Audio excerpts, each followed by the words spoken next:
What's up, guys? Alright guys, what's going on? Today, I'm going to be showing you my kayak setup. Now, I just want to start by saying this. There is no perfect kayak setup. It all depends on your personal opinions and your personal, what you want to get out of a kayak. So you don't have to do everything that I did in this video. You don't have to do everything that someone else did in another video. It's all about your personal opinion, but I'm just making this in case anyone wants to draw inspiration or wants to see what anyone else has on their kayak. The kayak I have is an Eagle Talon 12 from Field & Stream. It's a very popular beginner kayak. It's about $550 from Dick's Sporting Goods. There was one huge sale they had and people got it for like $350. Now there's a lot of things I like about it and there's a lot of things I don't like about it. And I'm going to talk about the things I like about it first, and at the end when I'm done, I'm going to talk about the things that I don't like about it. So I'm going to start by just going over what I have on the kayak and how I have it set up. So the big thing is the Outriggers. You need the Outriggers if you're going to get this kayak and you're going to have heavy loads on this kayak. If you're going to be putting a trolling motor, a battery, you're going to be putting that kind of stuff on here, a bait bucket with a lot of water in it.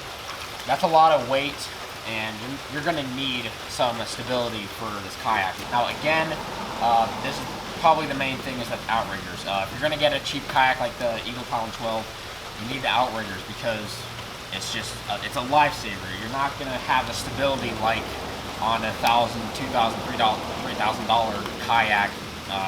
You're not gonna match that stability unless you have Outriggers. So I'll leave a link in the description on how to build these. I do have this video up. It's one of my most popular videos, so you can probably just find it real easy. So a major upgrade that I've recently made on this kayak is putting a trolling motor on it. So this is gonna make it a lot easier than just paddling out to my spots, because some of my spots are really far away. So this is going to make it a lot easier for me. So this is the Minn Kota Endura C230, 30-pound thrust trolling motor.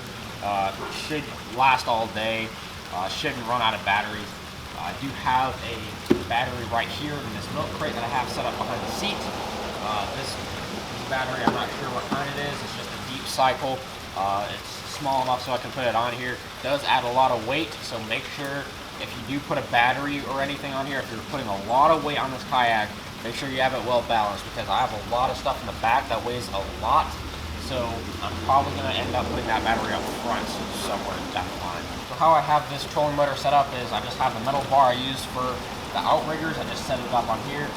Fits right on the metal bar, fits perfectly. Another major upgrade that you need for this kayak if you're going to get the Eagle Talon 12, or if you have it, you need to get a different seat, because the seat it comes with, it's unusable. You cannot use it for more than an hour or two, or you're lucky if you get that much use out of it.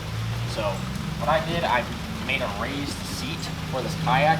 Actually, I had one of my neighbors, he actually helped me build this.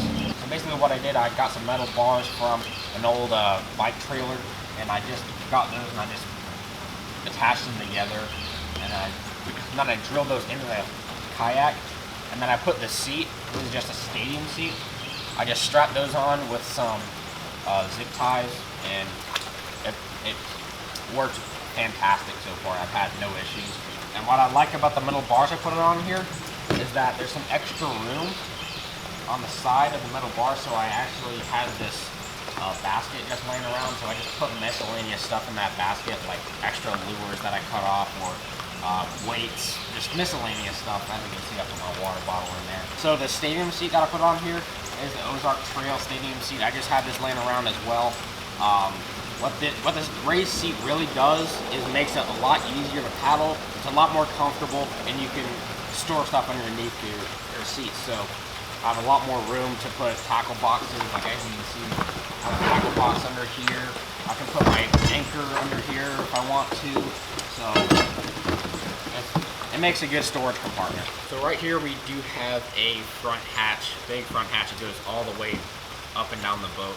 You can pretty much put anything you want in here, but it is a pain to open and close. That is a major complaint I have about this. It's a pain to open and close. So if I want to put it back on, say if I'm in pretty rough conditions, if I'm out in pretty big waves, trying to close this thing back up after grabbing something out of here, it's a pain. And it's a real pain to try to open it back up too. It's like it is nice to have a front hatch, but like, why would you make it so complicated to open and close? It's ridiculous. So right here I have a PVC piece. I have some rod holders attached to it. So I just put all my rods in there, put that in the rod holder. And I have a rod holder on the milk crate. I just put my net in there. Back here I keep my live well. Got my pump on there. Keep my baits nice and lively all day. So that's pretty much all that I have on this kayak. Again, complaints. The front hatch is really hard to open.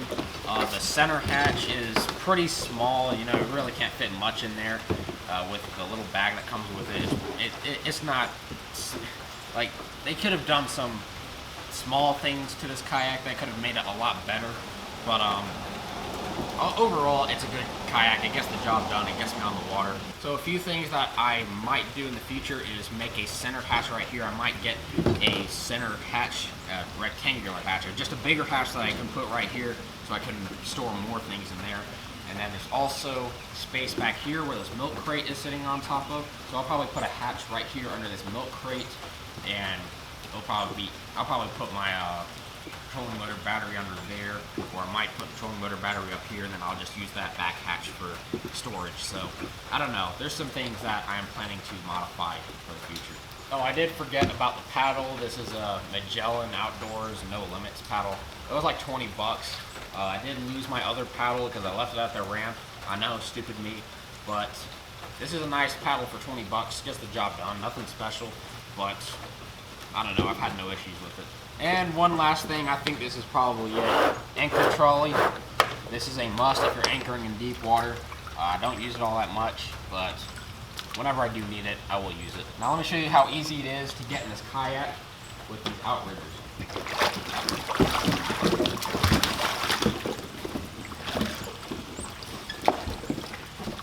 Bam, super easy. So I hope y'all enjoyed this video. Let me know what you think. More modifications might be coming real soon. So hope y'all enjoyed this video. We'll see you in the next one. Peace out.